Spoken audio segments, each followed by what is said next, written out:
Oh dear. It's not the first time this season. Have you noticed a pattern emerging in the way that these guys have been coming together or anything? There's clearly bad blood between them, and we see that when they're out of the car. We definitely see it when they're in the car. There's just a number of incidents, and I remember having something like this with Jean Alesi back in 1992 when I was at Benetton and he was at Ferrari.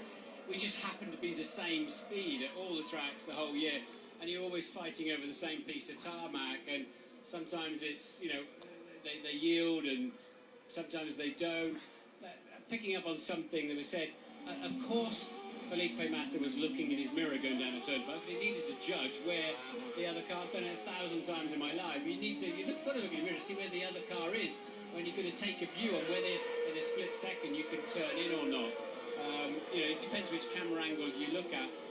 Obviously, I was back in Singapore when Lewis just slightly underestimated the length of his car, but it's sort of 6 of one, half a dozen of another between these two. It seems like that every time, though. They're kind of half-hearted overtaking that result in them both slipping off. And yeah, this is back in Suzuka when Lewis said, I just didn't know he was there. I absolutely had no idea he was coming around the outside of me. So, you know, as I say, 6 of one, half a dozen of another, isn't it?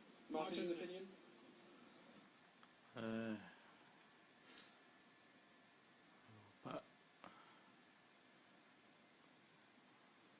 Sorry.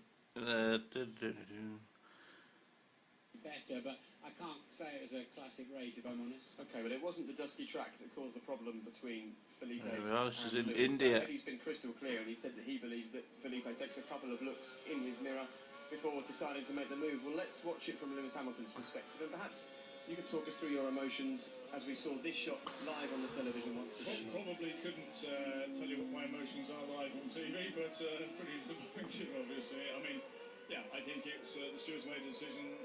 It's a shame these two do seem to be magnetic, but he turned in and he knew he was there.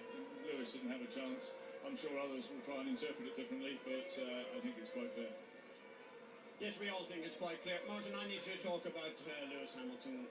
His mojo, it's clearly evaporated. It's gone. We don't know where it's gone to. What are you, as a team, what are you planning to do to find the sparkle back in Lewis Hamilton?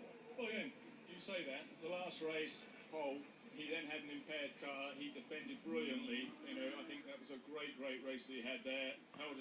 Whose fault do you reckon that was? Massa or Hamilton's? Leave your comments.